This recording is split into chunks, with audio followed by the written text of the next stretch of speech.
बिस्मिल्लाहिर्रहमानिर्रहीम अस्सलामु अलैकुम वरहमतुल्लाहि वबरकातुहू। आप देख रहे हैं मेरा चैनल और मैं हूं आपका मेज़बान मोहम्मद तलहा ख़ान। आज की वीडियो में हम सीखेंगे कोई नया सबक अरबी ज़बान से रिलेटेड।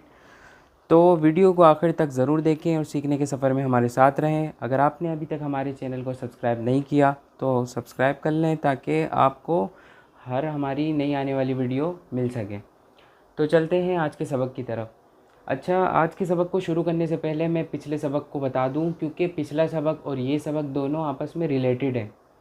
जैसे कि पिछले सबक में मैंने आपको बताया था कि किसी दूर शख्स या किसी दूर चीज़ के मुताल्लिक़ अगर आपको अरबी बनानी हो कि वो फ़लानी चीज़ में मिसाल के तौर पर जैसे कार खड़ी हुई है दूर, या दरवाज़ा है या घर है, उसकी अरबी बनानी है। तो पिछली वीडियो में मैंने आपको बताया था ज़ालिका बैतुन और ज़ालिका जिदारुन, इस तरह के जितने भी मेल वर्ड मैंने आपके सामने बयान किए थे।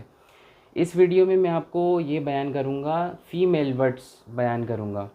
दोनों का मतलब एक ही है, लेकिन बस वो पिछली वाली वीडियो में वो मेल के लिए इस्तेमाल होता है और ये फ़ीमेल के लिए इस्तेमाल होता है। तो चलते हैं वीडियो की तरफ। तो देखें, तिलका का क्या मतलब है, वो एक मुअन्नस। ज़ालिका का क्या मतलब था, वो एक मुज़क्कर। ठीक है। अब देखिए, वो घड़ी है, पिछली वीडियो में भी यही था कि वो घर है। अब दोनों में डिफरेंस क्या है, सिर्फ मेल और फीमेल का है। मेल और फीमेल का मैं आपको पहले भी बता चुका हूँ, गोलता के ज़रिए से फ़र्क करते हैं। तो वो घड़ी है, वो के लिए आ जाएगा अरबी में तिलका, और घड़ी को अरबी में क्या बोलते हैं, साअतुन। ठीक है। इसी तरह दूसरी मिसाल है, वो बस्ता है, बैग जिसको बोलते हैं, वो बस्ता है, वो के लिए इस्तेमाल करेंगे अरबी में तिलका, और बस्ते को अरबी में क्या बोलते हैं, महफज़तुन। ठीक है। तिलका हम क्यों लाए मैं बयान कर चुका हूँ, बार बार इसलिए बयान करता हूँ ताकि याद दहानी हो सके, क्योंकि इंसान जहन से चीज़ें निकल जाती हैं, इसलिए बार बार मैं याद दहानी करवाता रहता हूँ। तो तिलका महफज़तुन। ठीक है। इसी तरह तीसरी मिसाल है, वो साइकिल है, वो के लिए अरबी में आएगा तिलका, और साइकिल की अरबी है दरवाजतुन। ठीक है। वो साइकिल है, वो वालदा हैं, गलती हो गई, वो वालदा हैं, वालिद नहीं है बल्कि वो वालदा हैं। तो वो के लिए अरबी में आएगा तिलका, और वालदा के लिए क्या इस्तेमाल होगा, उम्मुन इस्तेमाल होगा। ठीक है। पांचवी मिसाल में आ जाते हैं हम, वो दरख्त है। अब वो के लिए क्या इस्तेमाल करेंगे, तिलका, और दरख्त को अरबी में कहते हैं शजरतुन।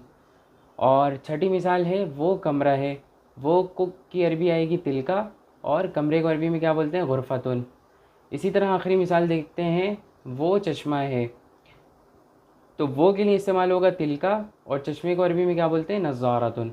तो उम्मीद है आप इस वीडियो को समझ गए होंगे। अल्हम्दुलिल्लाह हमने आज इस वीडियो में एक नया सबक सीखा है। ख़ुलासा भी मैं आपके सामने बयान कर देता हूँ कि आज की वीडियो में हमने तिलका के बारे में सीखा है, यानी इस लफ्ज़ के ज़रिए से मिसाल के तौर पर कोई दूर चीज़ की तरफ इशारा करना हो और उसकी अरबी बनाना हो। जैसे वो दूर वाली चीज़, मिसाल के तौर पर वो कार है, घड़ी है, बस्ता है, या साइकिल वगैरह खड़ी हुई है, उसकी अरबी बनानी है। तो आप कैसे अरबी बनाएंगे, तिलका साअतुन, तिलका महफज़तुन, तिलका दरवाजतुन। और ये सारी मिसालें किसकी हैं, ये फ़ीमेल की हैं। अगर मेल होगी वो चीज़, या इंसान होगा मेल, तो आप किसके ज़रिए से उसकी अरबी बनाएंगे, ज़ालिका के ज़रिए से उसकी अरबी बनाएंगे। तो उम्मीद है आपको ये वीडियो पसंद आई होगी, और अगर आपके जहन में कोई सवाल हो तो कमेंट्स बॉक्स में आप सवाल कर सकते हैं, और इंशाल्लाह अगली नई वीडियो में आपके सामने हाज़िर होऊंगा। तब तक के लिए अल्लाह हाफ़िज़।